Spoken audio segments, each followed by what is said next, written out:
primeira-dama Edna Maciel, primeira-dama da notícia, Edna Maciel, ao vivo, aqui na tela. Olha, você vê que brilha, quando ela entra, brilha, é outro status, o jornal ganha outro status com ela. E veja que a roupa, a cor da roupa, a cor do microfone e o detalhe, né? Os fones combinam com a cor do microfone. Quer dizer, é muita elegância na pessoa só, né? É muita elegância. Edna Maciel, seja bem-vinda. É sempre um prazer recebê-la aqui ao vivo, no Papo do Cafezinho. A Edna Maciel participa agora conosco, ao vivo, porque ela fez uma reportagem sobre uma realidade triste. O crescente número de jovens e adolescentes envolvidos em crimes virtuais. Crimes virtuais. Quer dizer, mesmo com o combate da polícia, mesmo com as informações sobre prevenção, vindas da polícia, vindas muitas vezes da família, da escola, ainda assim você tem agora 2 campos recrutando jovens para o crime, que é, de um lado, o crime real e agora o virtual ainda. Boa tarde, Douglas Cordeiro. Obrigada pelo elogio. Devolvo para você, que também é um homem muito elegante, assim como para aquele que você estava olhando aí, o nosso querido amigo Neném, que está aí no estúdio. Tá vendo? E a todos os homens que, como vocês, respeitam mulheres como nós e fazem elogios à nossa intelectualidade e à nossa beleza. Dito isso, e aproveitando, Douglas, fazendo uma menção ao dia de ontem, que eu acabei não participando, Dia da Mulher Negra e Latino-Americana, saúdo em nome de Francisca Trindade, que foi a precursora do movimento negro das mulheres aqui no Piauí. Aproveito para fazer essa menção, sei que você me dá essa liberdade, o sistema também. E aí vou falar sobre esse assunto, que realmente também é um assunto que nos preocupa bastante, Douglas. É esse crescimento, é esse aumento após, principalmente na época da pandemia e no pós-pandemia, dos crimes virtuais. E muito pior, envolvendo nossos jovens e nossas crianças. Há bem pouco tempo, o Ministério da Justiça fez uma operação, a operação chamada, através também da Polícia Civil do Estado do Piauí e de outros estados, a Operação Péssinos. E nessa operação foram, infelizmente, um piauiense, um adolescente piauiense, foi apreendido, né? A operação foi realizada pela Polícia Civil Piauí, pelo Grupo de Investigação de Crimes Cibernéticos, CyberGaeco. E aí esse adolescente foi acusado de vários crimes, nos deixou estarrecidos, foi lá em Santa Catarina e foram cumpridos 5 mandados de busca e apreensão na época, 2 mandados de internação provisória. Isso foi na semana passada, Douglas. A audiência deve ter acompanhado. E aí foram identificadas 10 vítimas. Para a gente ter uma ideia da atrocidade, gente, e do espanto da gente, porque afinal é um adolescente de 13 anos, ele ameaçava sequestrar, estuprar e matar uma das vítimas e cometia crimes sexuais por meios virtuais. Exigia ainda que a ex-namorada realizasse automutilação em frente às câmeras. Eu fui conversar, através da nossa produção, com um especialista, o senhor Marcondes, e nós vamos agora, Marcondes Brito, nós vamos agora ver uma matéria relacionada a essa pauta que eu me referi. Por favor. Durante a pandemia e mesmo depois do período mais crítico, os crimes virtuais ficaram ainda mais evidentes e as delegacias especializadas e estudiosos registraram um aumento no número de casos. Na semana passada, um adolescente de apenas 14 anos foi apreendido no Piauí, acusado de cometer crimes relacionados à apologia ao nazismo e indução à automutilação e estupro, crimes cada vez mais comuns entre jovens e adolescentes no espaço virtual, envolvendo grupos de criminosos organizados por trás das telas dos computadores em suas diversas formas. Principalmente aí um ramo da internet que a gente pouco monitora, que é a Deep Web ou a Dark Web, que são as áreas nebulosas por onde grupos neonazistas, neofascistas se organizam, né?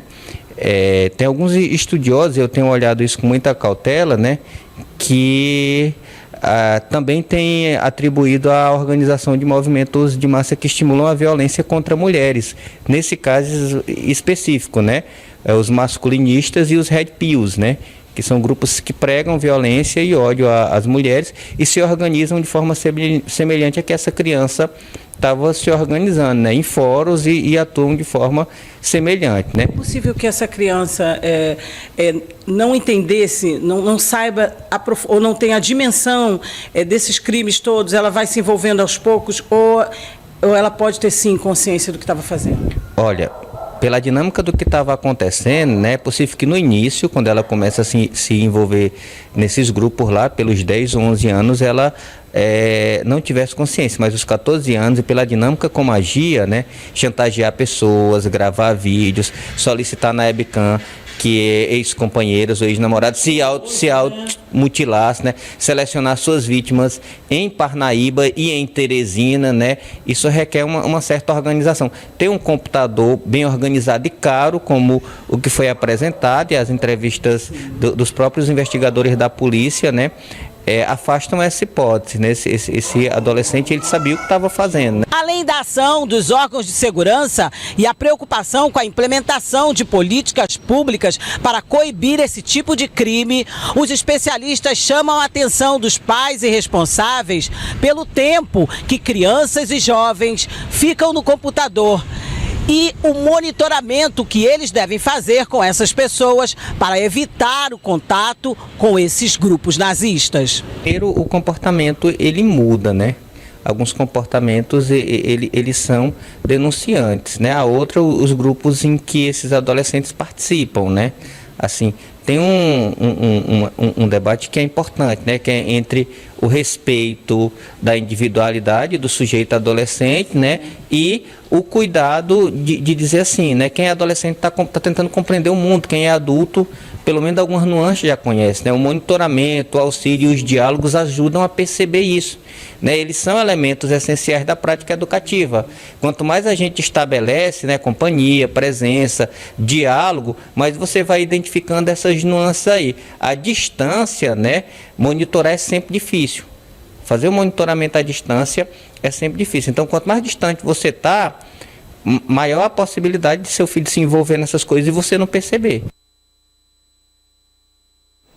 Olha aí, Douglas, então é isso, a atenção que temos que ter quando nossos filhos estão, ou nossos jovens, pessoas das quais nós somos responsáveis, estão por trás das telas de um computador, de uma tela do celular, de qualquer tipo de formato, por muito tempo, por muitas horas, que muda de comportamento também, nós temos que ter todo o cuidado. Ontem, na conversa com o doutor Marcondes Brito, a quem eu agradeço imensamente, inclusive, Douglas, tenho certeza que um dia você ainda vai conversar com ele no estúdio, porque ele é um homem renomado, é um homem com tanto conhecimento, que passou por vários países, fez muitos estudos nessa área, e eu me assustei quando ele falou das organizações, como a Dark Web, o uso de outras técnicas, de grupos que se organizam no nazismo, no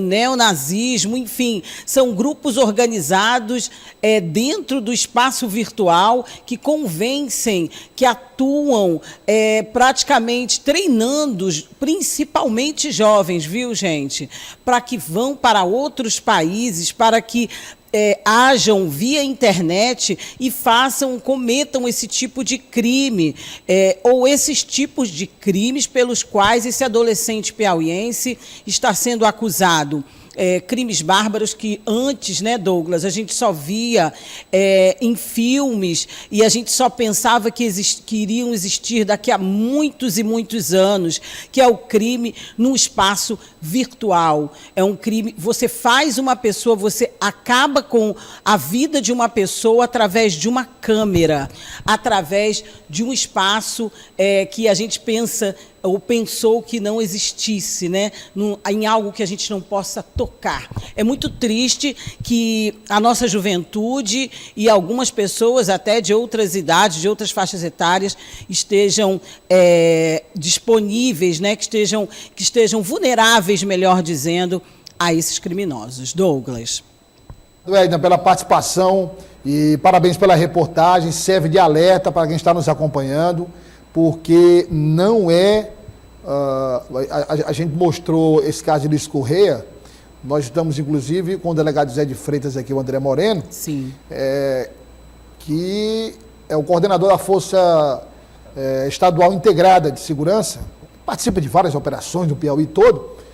Aí você imagina esse jovem do Piauí de um outro estado, não sei se Santa Catarina, não lembro. Sim, ele estava em Santa Catarina. E tinha outros mandados. Mas se você observar a quantidade de crime que esse jovem cometeu. Como eu listei inclusive, estupro virtual, ameaça, o outro lá forçando um adolescente a invadir uma escola e matar. Quer dizer, aí você vai olhar, né? Você imagina aí uma quadrilha. Não! Um jovem de 13 anos, outro de 17. Mas é muito organizado. Mas é muito organizado, como eu disse, muito organizado. Infelizmente, esses grupos nazistas, esses grupos neonazistas são muito organizados.